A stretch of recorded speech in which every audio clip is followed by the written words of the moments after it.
Si tú te has propuesto estudiar una oposición, partimos de la base que puedes sacarte esa oposición. Otra cosa es que las plazas, que no haya suficientes, ¿no? Pero la capacidad está ahí, tú la tienes. ¿El objetivo mínimo viable cuál es? Yo me había planteado estudiar o hacer ejercicio 5 días a la semana, 1 hora. Mi mínimo viable es media hora, 3 veces a la semana. Entonces, si hoy fallas con lo que te hayas propuesto, perdónate. O sea, la cuestión aquí no es darte con el látigo. La cuestión aquí es qué puedo sacar de esto. Si hoy me he propuesto hacer X y he hecho Y, ¿qué ha pasado ahí? ¿Por qué? ¿No? Más allá de pim, pim, pim, echarte la bronca es ¿por qué no te has puesto? ¿Por qué has procrastinado? ¿No? Y está bien equivocarse y no pasa nada, no nos fustiguemos, ¿no? Como no fustigaríamos a un hijo o a una persona a la que queremos. Muchas veces lo que no nos atrevimos a decir a la persona que vive con nosotros es porque o no lo queremos hacer real, o porque no confiamos en poder, o porque nos da miedo. Entonces esa sinceridad parte de ahí, ¿no? ¿Qué me atrevo a decir y qué me atrevo a verbalizar? Porque en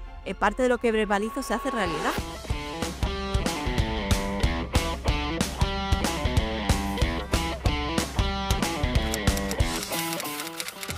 Hoy tenemos en el podcast a Laura Sierra, que es coach y autora del pequeño libro del autocuidado. Bienvenida al podcast, es un placer tenerte aquí, Laura. Muchísimas gracias, Úrsula, el placer es mío, estoy súper contenta. Bueno, yo también de volver a vernos, que hace días que no hablábamos así. Y bueno, Laura, para quien no te conoce todavía, ¿cómo te describirías en pocas palabras? Bueno, pues a ver, soy Laura, una mujer en continuo crecimiento y expansión por dentro, de dentro hacia afuera siempre.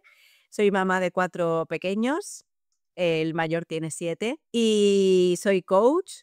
Me he certificado también en PNL y inteligencia emocional. El crecimiento personal en general me flipa. Una parte de eso es gracias a la gente que ha venido a mí, que yo he podido ayudar y que hacen que mi vida sea más rica, ¿no? Gracias a poder ayudar a otros a crecer por dentro, ¿no? Tanto como me gusta hacerlo a mí. Wow, Laura, crecimiento personal, me imagino que tener 4 hijos también te habrá dado un buen impulso, ¿no? Pues sí, porque mi emprendimiento nació con la maternidad prácticamente, como muchos me imagino, pero de una forma distinta, supongo, porque yo lo usé al principio el emprendimiento como una vía de escape, ¿no? Yo fui madre con 30 de mi primer hijo por inseminación artificial, que esto, quieras que no, trae un bagaje de resiliencia, ¿no? De la vida te pone trabas, vamos a buscar soluciones, ¿no? Y, y bueno, luego tuve un embarazo ectópico, que también es otra cosa a superar. Luego vinieron los mellizos, también por inseminación artificial y en plena pandemia. Fue declararse el estado de alarma y llegar mi positivo. Entonces viví un embarazo peculiar. Y cuando di a luz, pues se hizo una bola muy grande, porque era como de verte con un hijo y la realidad que había antes de pandemia, a tener 3 con pandemia, sin tener ni idea.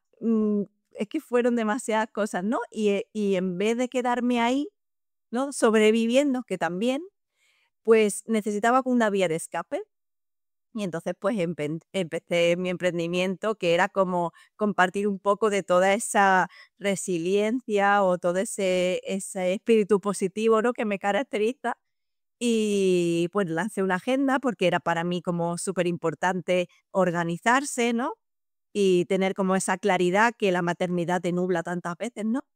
Y ese ha sido mi camino. Luego llegó el cuarto, que nadie esperaba, otra prueba más o menos superada, porque esto nunca se hace perfecto, pero bueno, supongo que una de las cosas que me diferencia es esto, pues tener 4 hijos y no solo eso, que no soy ejemplo de nada, pero sí que algo que me diferencia es como mi actitud, ¿no? Que es hacia adelante siempre, ¿no? No me suelo venir abajo, aunque a veces es necesario.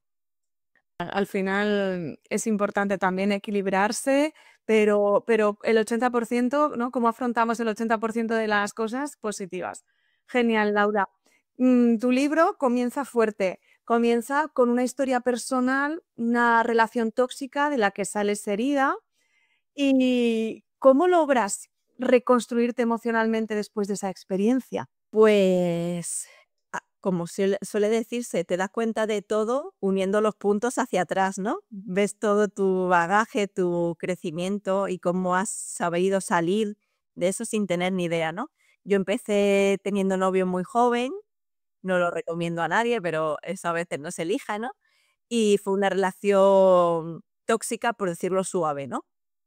Fue muy tormentosa y bueno, yo era una chica, pues, alegre, feliz, entusiasta, con ganas, con muchas inquietudes. Bueno, pues eso desapareció, ¿no?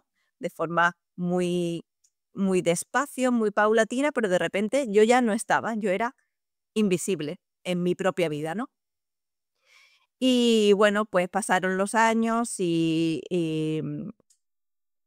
creía que eso era el amor, no lo era. Y un día, con la mayor tontería, hice mi cabeza clic y dije: "Esto no lo quiero más".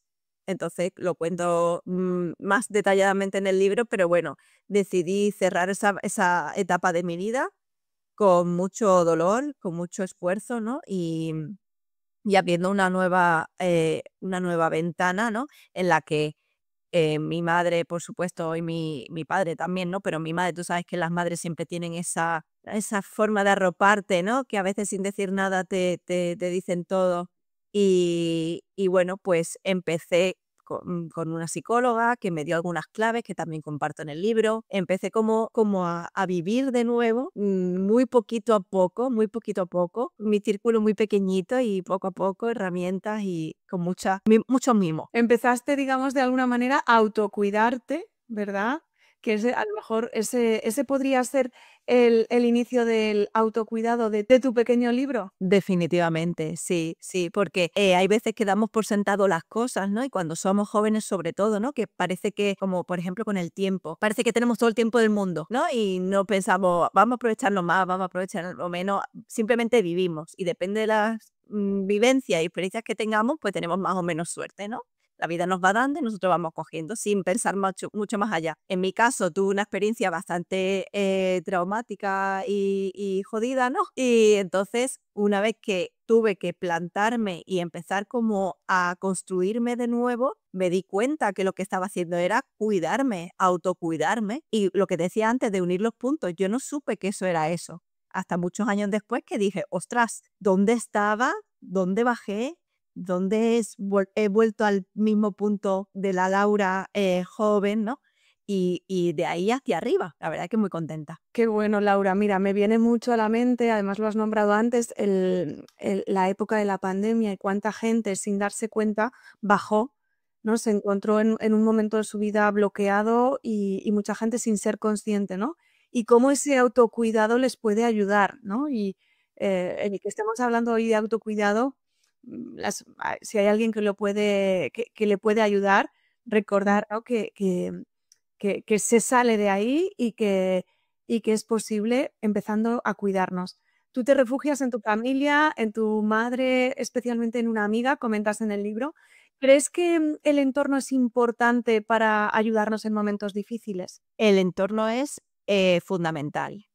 Y lo importante aquí es si lo elegimos o no lo elegimos, ¿no? Porque muchas veces nos apañamos con lo que hay, ¿no? Lo que hay cerquita, eso es lo que cogemos. Y cuando es bueno, maravilloso, pero cuando no es tan bueno, pues hay que tomar decisiones, ¿no?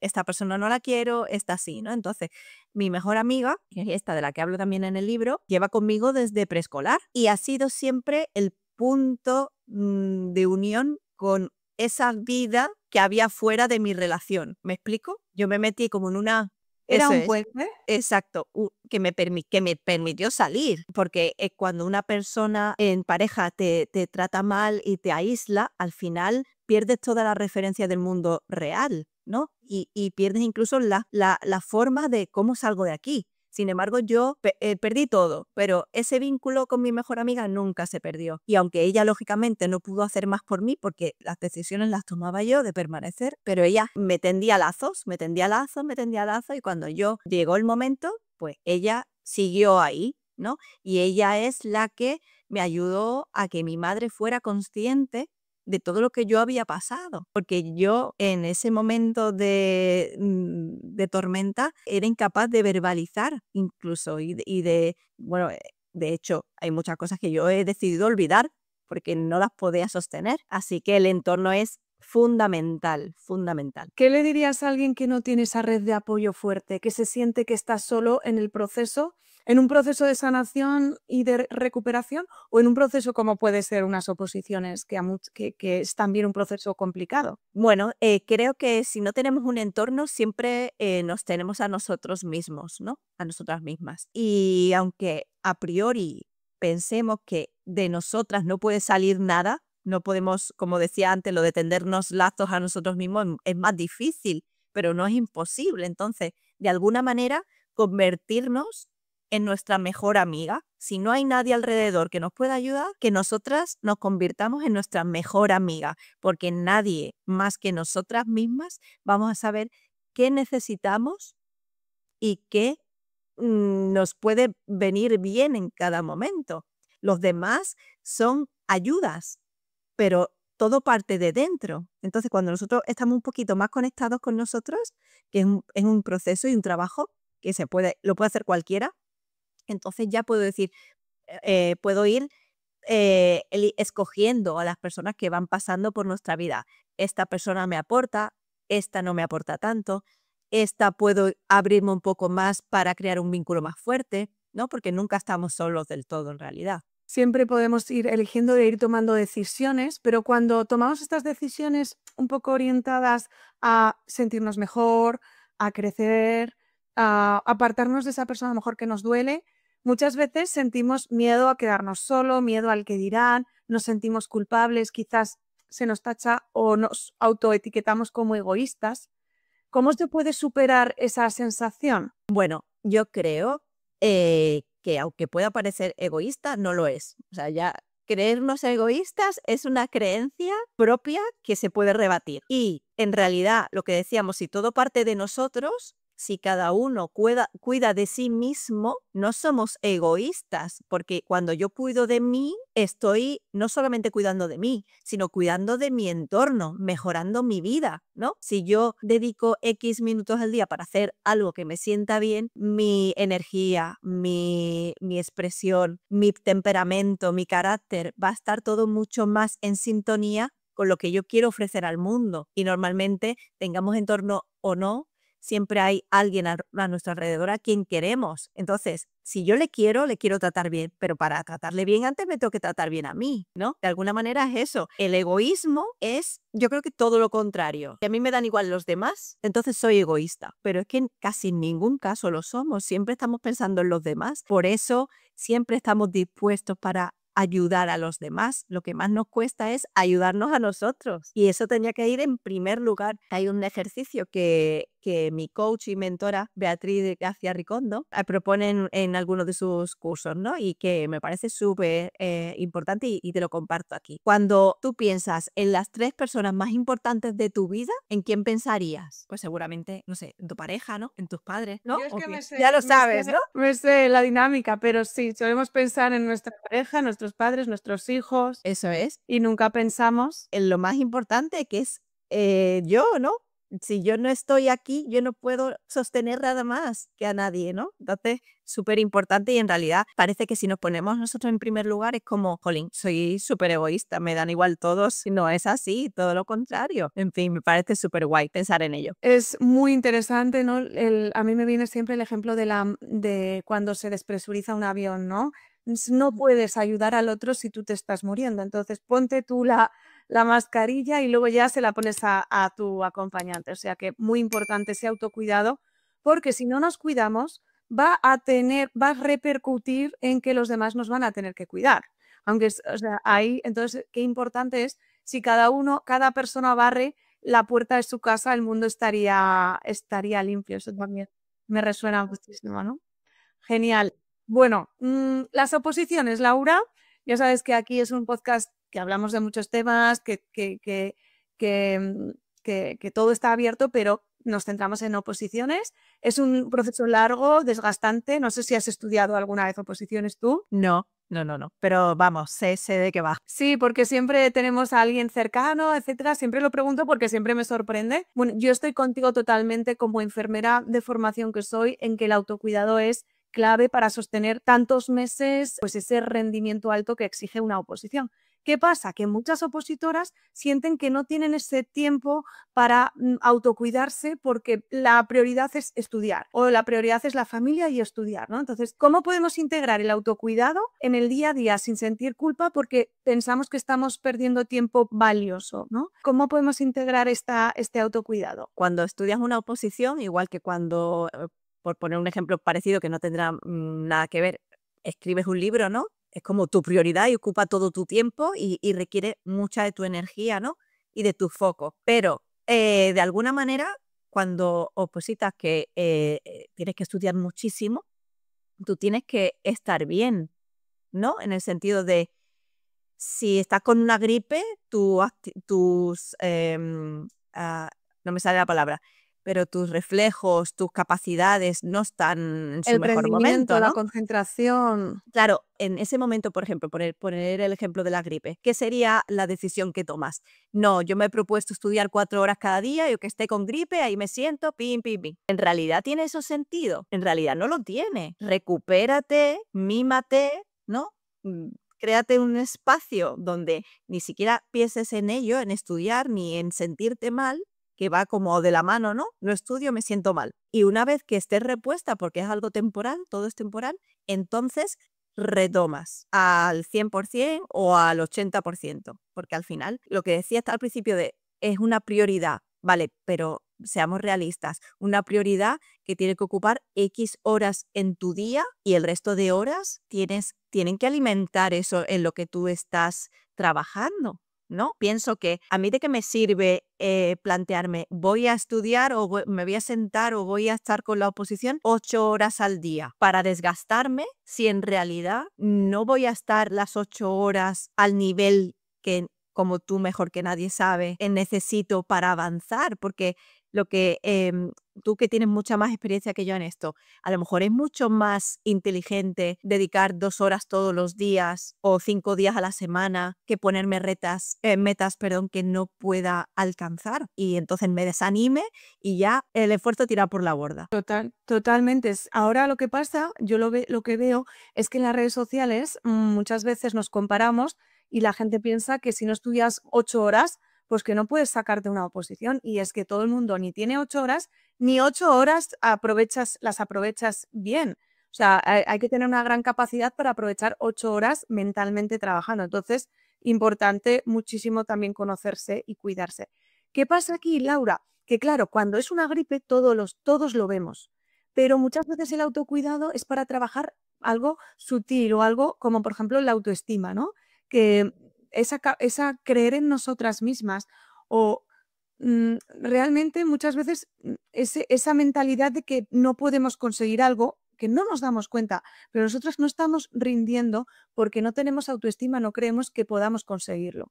Entonces, muchas veces el autocuidado, cuando va a esa línea, es más difícil de integrar. ¿Tú ves esa diferencia? Sí, entiendo perfectamente. Y conforme hablabas, también pensaba que cuando tú te propones algo es porque una parte de ti sabe que lo puede conseguir. Entonces, partiendo de esa base, todo lo que tú te estés diciendo, porque siempre tenemos como mínimo 2 voces, ¿no? Una es adelante y otra es no puedo. Entonces, si tú te has propuesto estudiar una oposición, partimos de la base que puedes sacarte esa oposición. Otra cosa es que las plazas, que no haya suficientes, ¿no? Pero la capacidad está ahí, tú la tienes, ¿no?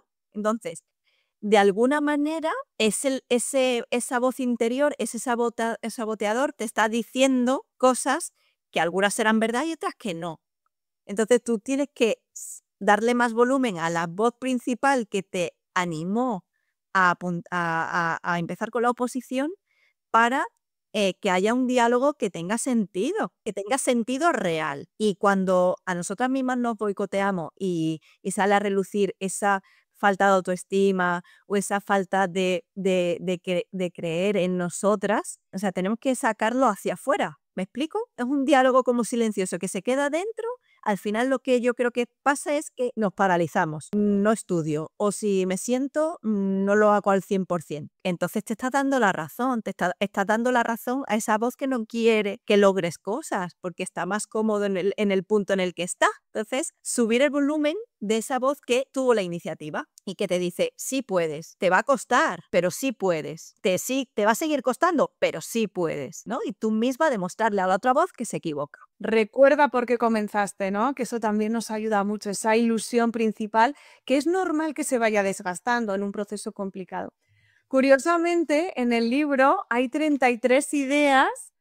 Bueno, hay un montón es una guía, es un paso a paso con un montón de ejercicios prácticos, pero en un momento dado hay 33 ideas para implementar el autocuidado. No podemos verlas todas. Yo animo a los oyentes a que lean el pequeño libro, pero si te parece, vamos a comentar 5. ¿Qué te parece? Las que quieras. Rituales hay 90, ¿vale? Pero ideas, como tú dices, quizá haya unas menos. Pero sí. Yo vi 33 ideas que puedes explorar para implementar el autocuidado. Eso es. Sí, Y sí. claro, como mi libro es 33 claves para aprobar la oposición, pues es un número que yo le tengo mucho cariño, ¿no?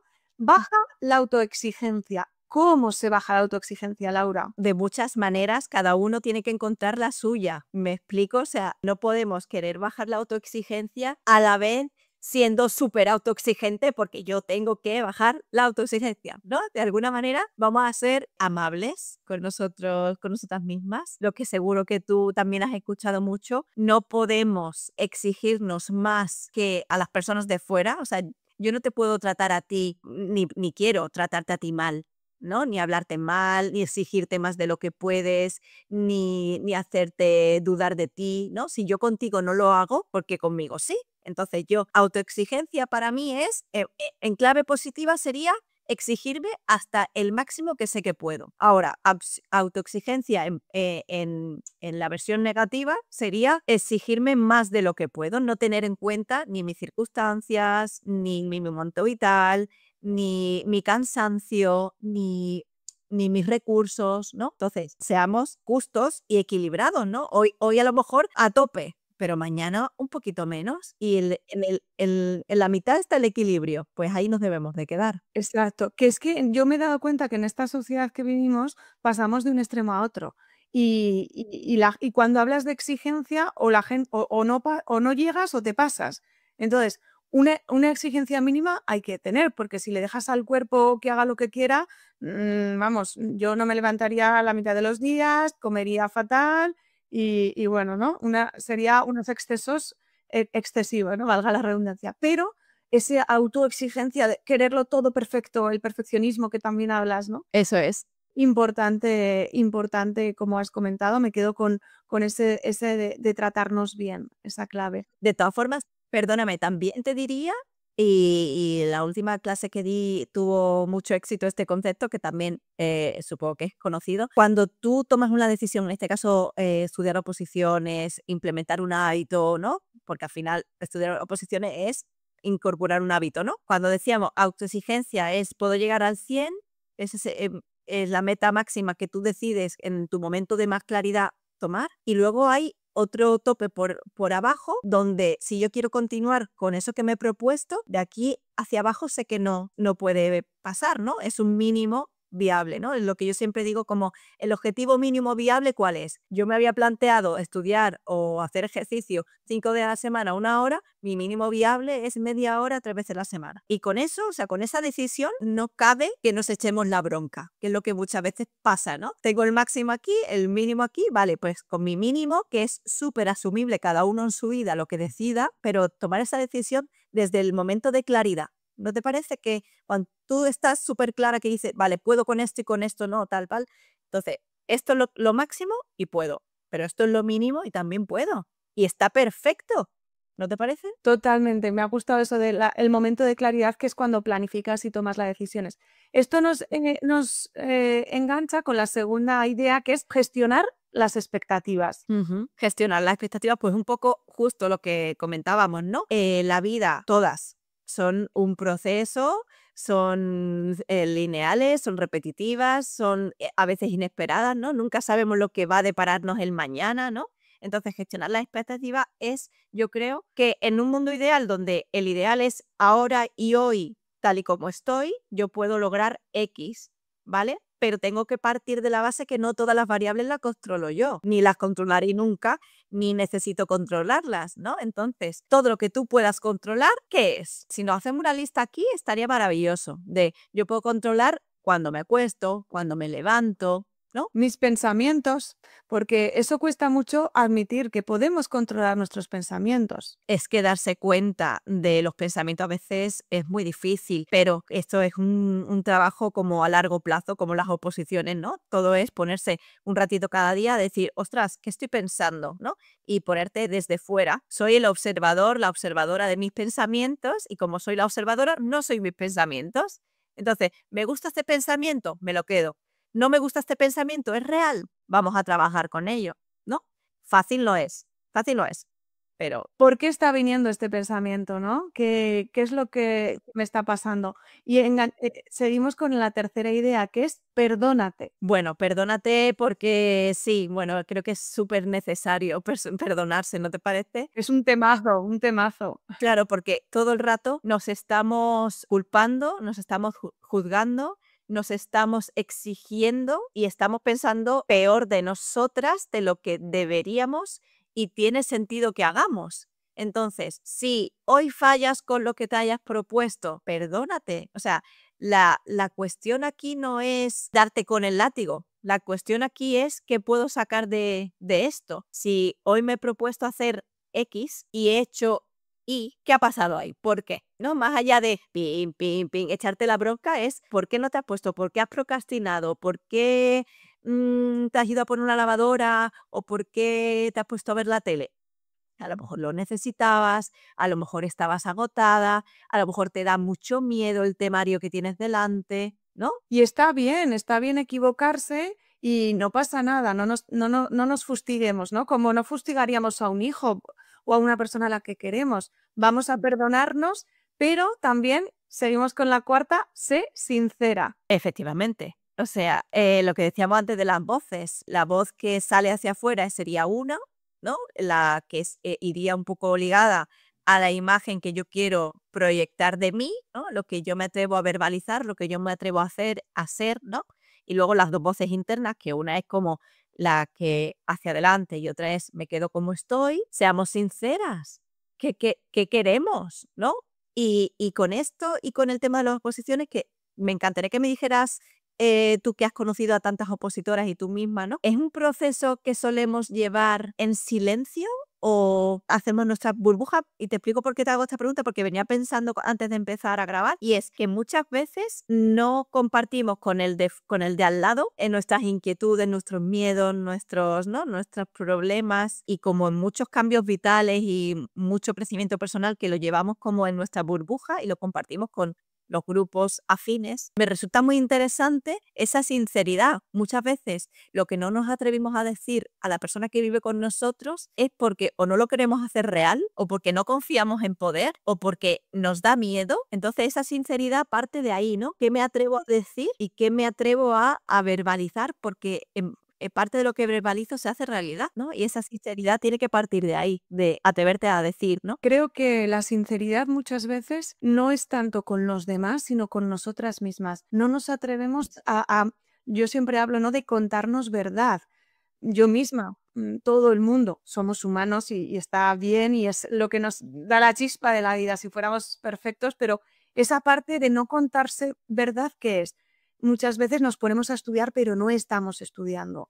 Decimos que queremos la plaza, pero en el fondo nos da miedo y no nos atrevemos a nosotros mismos, ¿no? Ya, ni te cuento, cuando ya somos conscientes y somos sinceros y nos atrevemos a contarnos esa verdad, ya podemos compartirlo, pero claro, el problema muchas veces es que no somos conscientes, ¿no? Claro, pero lo que también decía yo era como una vez que haces ese proceso, ¿no? De, uy, todo esto que me estoy dando cuenta y tal, cuando tú lo verbalizas con alguien o para ti, pero en voz alta, estás dando crédito a lo que estás diciendo, ¿no? Claro. Y de alguna manera tomas más partido que si se queda todo aquí, que es un batiburrillo de voces, ¿no? Sacarlo fuera que has comentado, Laura, totalmente, totalmente necesario, pero claro, para mí el proceso complicado es ese, el ser consciente, ¿no? Y por último, sé práctica. Bueno, una cosa para mí, pilar, es un pilar para mí ser práctico, porque al final quitamos mucho de lo que sobra y vamos a lo que interesa, ¿no? Que es, Mira, yo hay una cosa que es que las que sois madres a mí me habéis enseñado mucho. De hecho, una de mis compañeras de oposición, ella fue madre en el proceso. Había otra compañera que ya lo era y para mí eso me ayuda mucho. La practicidad de una madre es, mira, no tengo tiempo de tonterías, ¿no? Por decirlo, de florituras. Vamos a lo importante. Más vale hecho que perfecto y quitarnos un poco del todo o nada. O lo hago todo perfecto o no hago nada. Y es que, bueno, pues hay muchos grises y vamos a ser prácticos, ¿no? Para que el trabajo salga. eso es lo que hablábamos al principio, ¿no? Que cuando eres joven no tienes ni idea de lo valioso que es el tiempo. Una de las cosas buenas de la maternidad es darte cuenta de lo importante que es el tiempo. Y a mí me ha pasado, bueno, desde que soy madre es cuando más cosas he hecho, más cosas importantes alejadas de la maternidad, ¿no? De forma paralela. Escribí el libro, me he formado como coach, he hecho el practitioner de PNL, inteligencia emocional y otros tantos cursos que lo he hecho porque he querido, no me sobraba el tiempo, pero como era una decisión súper consciente y súper importante para mí, ha ido paralela a la maternidad. No ha sido, la maternidad ha sido un aliciente, decir que no, pues a por ello que voy, ¿no? Y con mucho más foco. Ese motor que nos puede servir mucho de inspiración, Laura, para esas madres que son opositoras y que piensan que no tienen tiempo y efectivamente es un recurso muy que tienen que gestionar bien, pero que se puede, ¿no? Qué bueno. Gracias por compartirlo, Laura. Estamos ya acabando, nos quedan muchas cosas en el tintero, pero bueno, ya podemos grabar una segunda parte, que nos dejen por aquí si quieren volver que si quieren que ampliemos todo esto. Un plan de rescate para días malos. Cuéntanos, Laura, ¿qué haría Laura en un día de desmotivación, de ansiedad, en el que todo me sale mal? Compártenos tu plan de emergencia o un plan de emergencia. Mira, se me ocurren varias cosas y dependiendo también del tipo de mal día que sea, ¿no? Pero en cualquier caso, hay malos días donde nuestro mood no está arriba, ¿no? Está abajo completamente y tenemos esa tendencia a darle vueltas X que en vez de animarnos nos va desanimando más, ¿no? No tiene por qué ser un problema real, aunque puede ser un problema real. ¿Qué ocurre? Que toda la poquita energía que tenemos esos días está concentrada en darle vueltas a lo mismo, sin llegar a ninguna conclusión, y si llegamos a alguna conclusión, no es realista ni tiene sentido muchas veces, ¿no? Entonces, de alguna forma, darnos cuenta, que esto es difícil, darnos cuenta, a mí me pasa, ya me doy cuenta y ya recalculo mucho antes, ¿no? Pero yo ya no me meto en bucles que no me benefician, porque no tiene ningún sentido. Y no quiere decir que yo no tenga días malos, los tengo, pero no tiro por ahí. Entonces, lo que tenemos que intentar en un día malo donde estemos dentro de un bucle es darnos cuenta de ese bucle que tiene como un hilo conductor, ¿no? Una serie de frases que se repiten o una serie de pensamientos que nos vamos repitiendo una vez tras otra, ¿no? Entonces, una vez que hemos hecho el discurso completo, frenamos en seco, no es fácil, ¿no? Pero dándose cuenta, una puede decir, vale, a esto ya he llegado a esta conclusión, ya la he visto 400 veces, me dejo espacio para no intentar sentirme mejor, sino vamos a dejar el día pasar, porque el día malo es eso, un día malo. Mañana no va a ser así. Entonces, dejar ese espacio, no retroalimentar el bucle, no buscar, por ejemplo, a esa amiga para pipipín, pipipín, pipipín, pipipín. No, porque eso ni la ayuda a ella ni te ayuda a ti, ¿no? Me he dado cuenta de este bucle de 400 pensamientos que no me llevan a ningún sitio. Ok, hasta ahí, ¿vale? Eso por un lado, que no es fácil, pero poniéndole ganas se puede. Y luego, también creo que en los días malos tenemos que permitirnos, ¿no?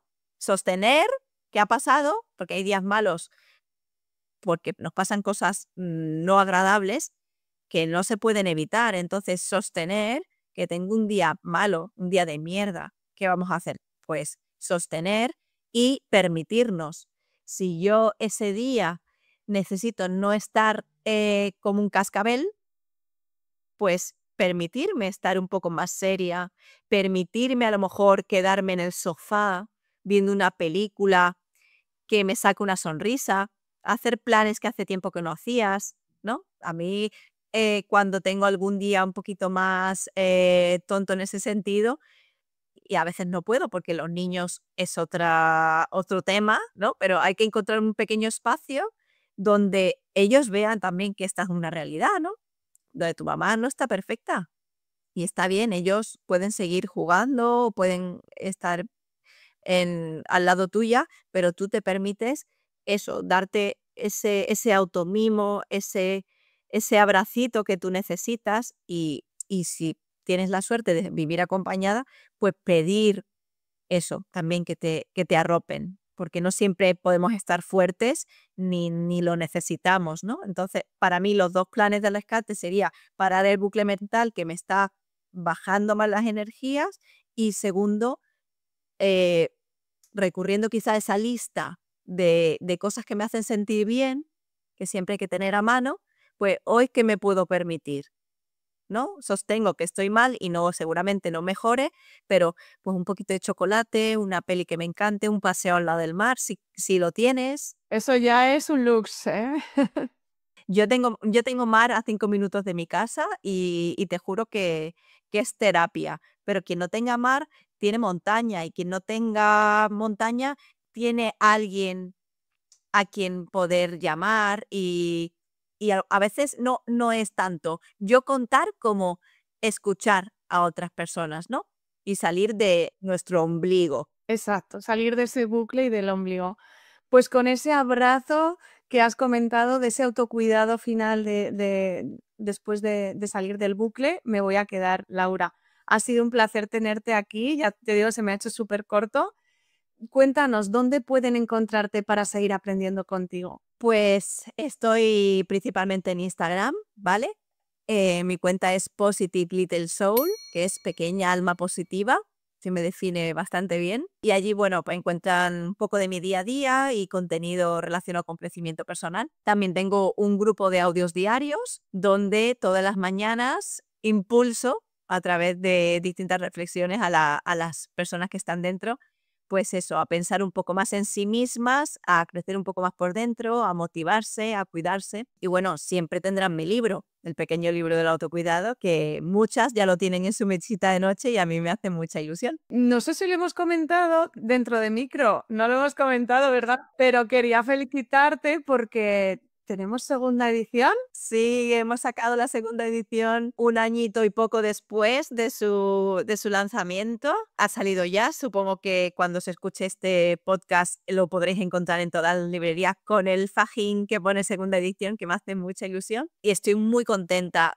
porque aparte, varias veces al año hago un plan 21 días con las lectoras a través de WhatsApp y es un regalazo no solamente ver que lo leen, sino ver cómo interiorizan y cómo se van quedando esos rituales y cómo trasciende, ¿no? Lo que un día plasmé ahí. Es increíble. Qué guay. Enhorabuena otra vez, Laura, a seguir cosechando éxitos, a seguir creciendo y que sigas compartiendo mucho, mucho, mucho crecimiento y mucho autocuidado. Un abrazo enorme. Gracias, Úrsula, a ti, porque ejemplo de constancia y de alegría y de ponerle la intención y la atención a lo bueno y a lo que sí, eso tú eres una gran maestra. Gracias, Úrsula. Muchas gracias y a vosotros si os ha gustado darle al like, comentadnos qué parte, qué autocuidado vas a poner en marcha y nos vemos en el próximo episodio. Un besazo. ¡Mua!